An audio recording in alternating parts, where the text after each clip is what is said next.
So earlier, you and Michael were talking about your earlier life experiences and your first touching of the mystery, the living mystery, the Grail Castle, the numinous experience or whatever. And I remember when we met, I was very alienated, lonely, hurting. I didn't know why. I saw you speaking, and something in me leaped out at you. Yeah. That's the healing element. What leaped out of you was the curative element. So I felt something in me,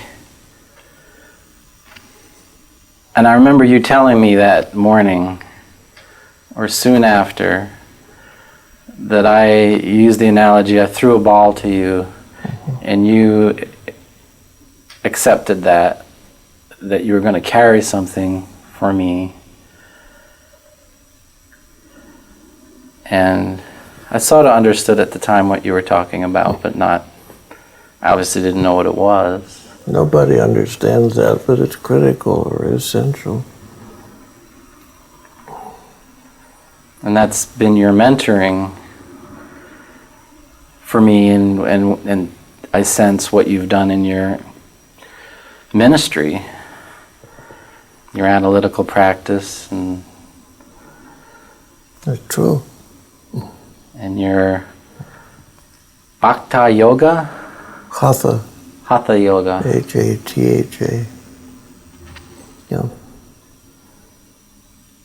A fellow came to me not a long time ago. He poured out his woes and explained his problems. And finally looked at me in a pathetic kind of way, and he said, "Do you think you can help me?" And my reply was, "That's not what's important. Do you think I can help you?" And it startled him so much that we got started over that. What do you mean? I came here for you, me, to help me, and you're telling me that it's the patient who's got to do it. And I said, exactly. You've heard correctly. If you understand that, we're launched. Well, Jung said it's what you are that heals you, and not That's right. what you know. Yeah. It worked well with us. I think I might perhaps have done well to send him home at the end of the first hour. And I said, you know everything you need to know now. But no, it took 20 years? It took somebody to bounce back to him what he already knew, but didn't know that he knew. That's the whole secret of psychotherapy. So psychotherapy, I was reading in your book where you said that analysis is really the process of dealing with a religious crisis. Indeed. What is that crisis? Please? What is that crisis that is such an epidemic? It's the Fisher King wound. Yes. But what is? How would you?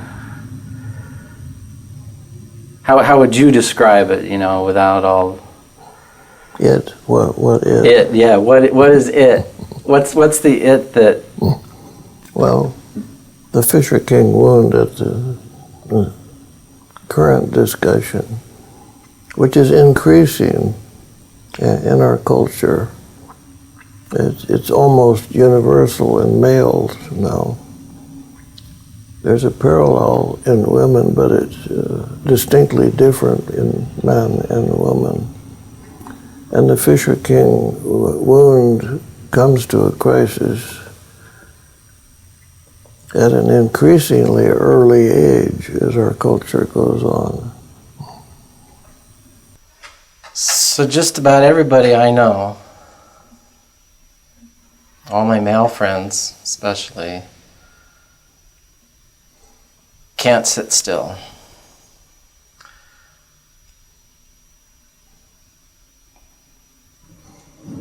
You just have to watch television and see all the ads for sleep medication, this, that, and the other thing. I mean, you just basically have to walk down the street and you realize that there's an epidemic of some kind going on in people's hearts and minds.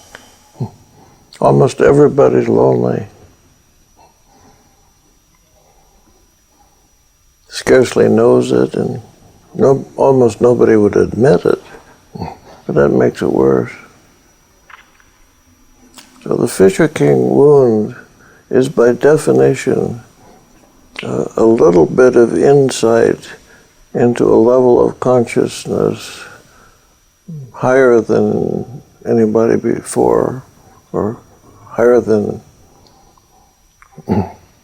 ordinary mankind ever had before. But just enough to tease him, or just enough to show him something, then snatch it away from him.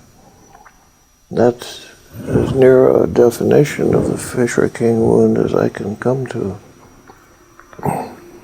And what is that something that they're shown or that they sense?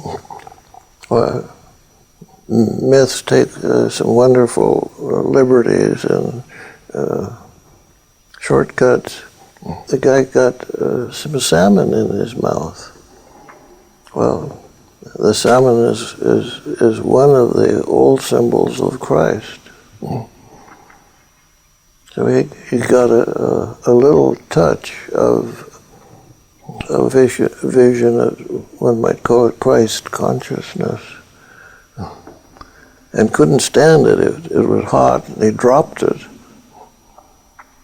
He couldn't go ahead with it. It was the beginning of a vision of the most sublime thing that a human being is capable of. But he couldn't stand it, probably because it came too early for him. So why is this a cultural thing? Why is it happening to us now, and why is it happening earlier? What's going on? Well, we're getting more and more advanced consciousness, at least on the material plane.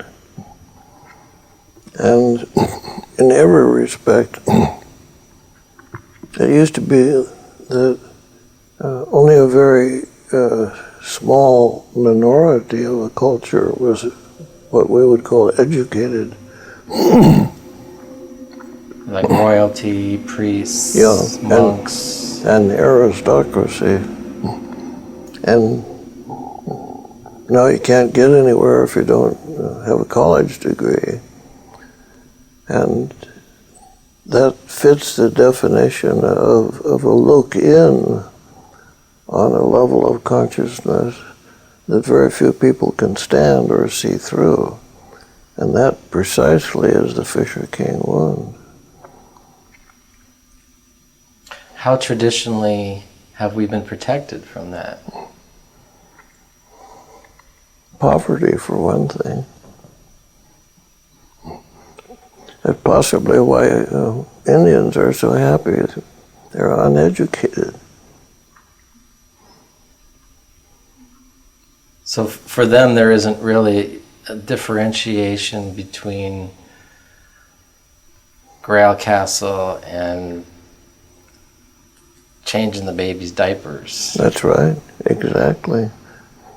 And that's what's so amazing and so attractive about Indians, is that they have that childlike quality.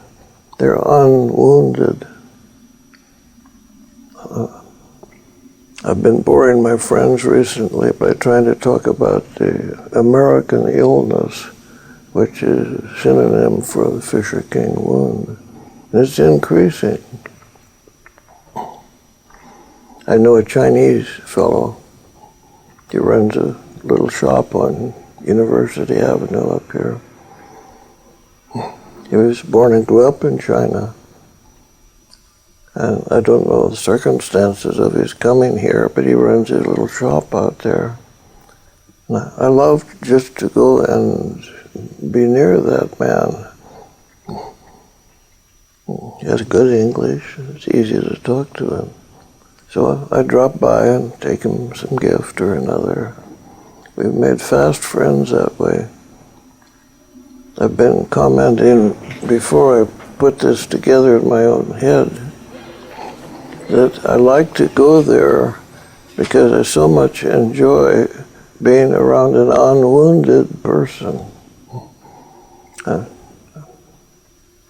I've been talking only half coherently about, well, like being in India for a little while. He has not got the Fisher King wound. So then is the Fisher King wound a cultural wound? Yes. So it's not necessarily a part of the human condition universally, or doesn't have to be. Well, it's not a natural thing. As our education, at least as we're pursuing it, is not a natural product. It's a cultivated product. And it's brought us some wonderful things.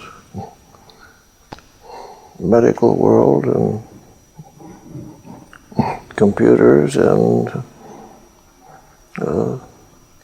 transportation and all these things which the world has never seen before.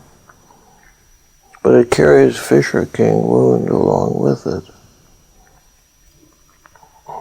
And it's just this terrible pain and ache that seems It is. Unsolvable when you're in it. On its own level, it's insoluble. And this is so little understood at present that virtually everything that anybody's trying to do to alleviate that problem is the problem, or is worsening the problem. So is it like the self-awareness, the education, the science, the quote-unquote mystifying of the natural universe and of the world into mathematics and all of this? Yes. It's pushing God underground. Yes. And well, I read a quote in your book where God is loose, and he's no longer in the container where we can take it in a safe way. Yes. So now it appears, under our bed or in our relationships. I don't think I ever see a copy of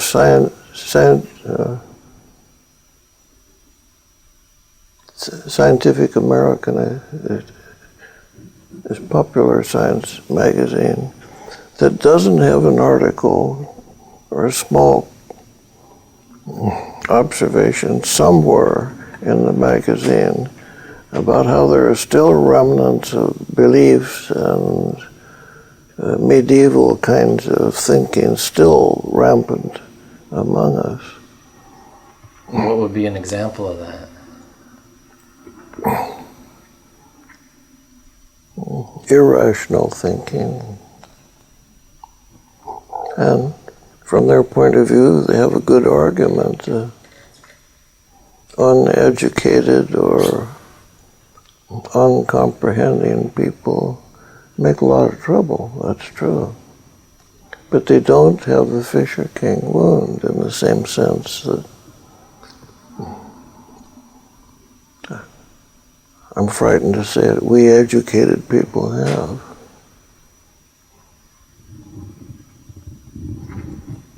And there's nothing to do about it. You can't go back. They can't go back to the Garden of Eden. Well, we're born into it now. Yes. I mean, to be of the culture is to be wounded. Yes. It seems. True. No man was ever designed to get up to the alarm clock and get off to 8 o'clock class.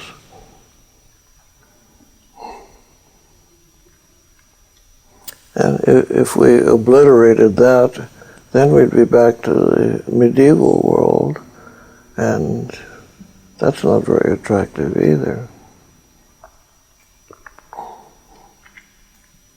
So to go back is not feasible. I think the hippie movement was partly blind effort at rebelling against the Fisher King wound. And the hippies, in essence, said, we're going to do it the natural way, the instinctive way. And that didn't help. That obliterated the cultural pattern which we have. And the hippie mostly cheated because he wants the advantages of a modern world, but he doesn't want the discipline of it. So that failed. So would you characterize then this wound as a evolutionary consciousness error? Is it a mistake, or is it a necessary transitionary period on the road to a higher level or broader perception? It depends on what we do with it. And that's not settled yet. The most we know is it's happening to us. I mean, that's... Yes.